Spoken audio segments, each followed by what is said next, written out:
On a tendance à l'oublier, mais c'est un fait indéniable. L'architecture est partout. Elle influe sur nos habitudes, notre santé, notre confort, nos déplacements, nos goûts et même notre sentiment d'appartenance à un lieu. C'est pourquoi depuis 3 ans, l'Ordre des architectes du Québec fait campagne pour l'adoption d'une politique nationale de l'architecture pour le Québec. Mais qu'est-ce qu'une politique nationale de l'architecture? C'est un document qui définit les orientations d'un gouvernement en ce qui a trait aux bâtiments, aux infrastructures et aux espaces publics. Partant du principe que l'architecture conditionne la qualité de vie de tous les citoyens, une telle politique sert à harmoniser les lois et règlements ainsi que l'action des différents ministères et organismes. Au-delà d'un cadre réglementaire, il s'agit d'établir une base de dialogue fondée sur des principes clairement énoncés. Une politique nationale de l'architecture permet d'établir des objectifs communs, de susciter l'adhésion et même de faire évoluer les mentalités.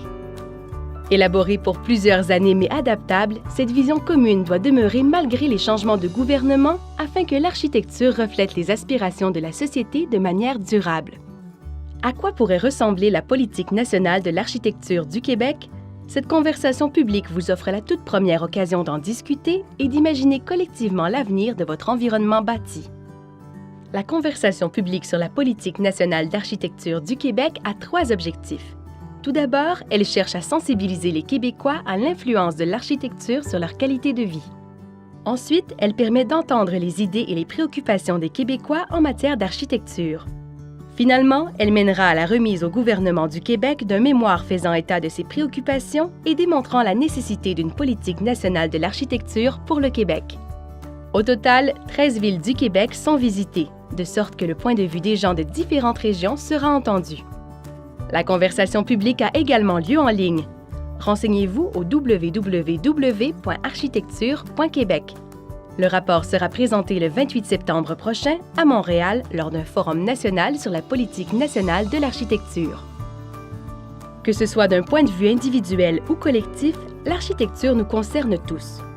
Elle façonne nos habitations, nos quartiers, nos milieux de travail et les lieux publics que nous fréquentons.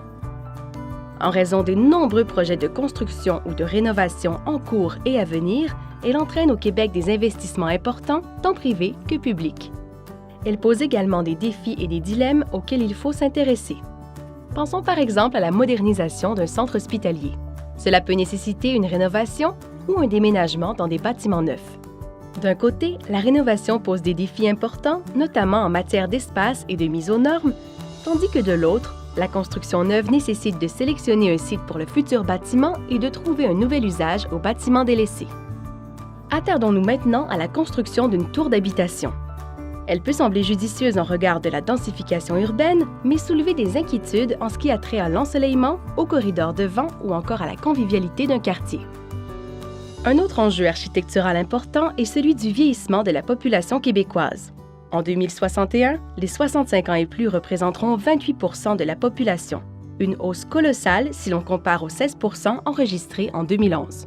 Les logements adaptés et à proximité des services devraient logiquement être plus en demande. Mais souhaite-t-on regrouper les personnes âgées dans les mêmes ensembles d'habitation ou désire-t-on plutôt miser sur des quartiers accessibles à tous et des logements adaptables tout au long de la vie? Ces nombreuses préoccupations nous amènent à vous demander: qu'appréciez-vous dans les bâtiments et les lieux publics qui vous entourent? Que changeriez-vous? Quels projets de développement vous inquiètent et pourquoi? Quels sont ceux qui vous enthousiasment et pourquoi? Une fois que nous aurons pris la mesure des enjeux, nous discuterons des solutions durables à mettre en œuvre au Québec. Chose certaine, ces solutions demanderont une vision d'ensemble pour permettre une action cohérente. Cette vision d'ensemble, c'est l'essence même d'une politique nationale de l'architecture. Les nombreuses dimensions de l'architecture sont souvent considérées de manière isolée par les autorités publiques, ce qui peut donner lieu à un manque de cohérence entre les lois et règlements ou à des décisions partiellement réfléchies. En matière de patrimoine, il semble y avoir un certain laisser-aller. Pensons aux écoles centenaires contaminées par les moisissures à Montréal ou encore aux églises que l'on démolit un peu partout au Québec. Même les bâtiments protégés sont parfois menacés.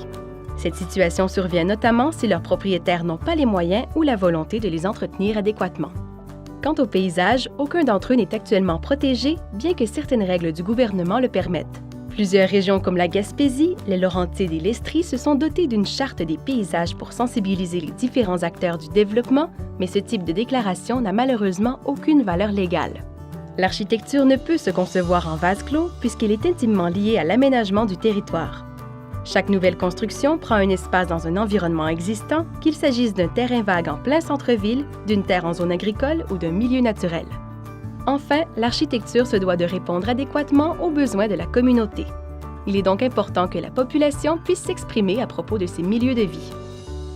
Et alors, si c'était vous, le ministre de l'Architecture, que feriez-vous pour améliorer la qualité des bâtiments en matière de durabilité, de fonctionnalité et d'esthétisme? Pour préserver et mettre en valeur le patrimoine et les paysages? Pour guider les donneurs d'ouvrages? Pour améliorer l'aménagement du territoire? Pour faire en sorte que les bâtiments et les lieux publics correspondent véritablement aux besoins de la population?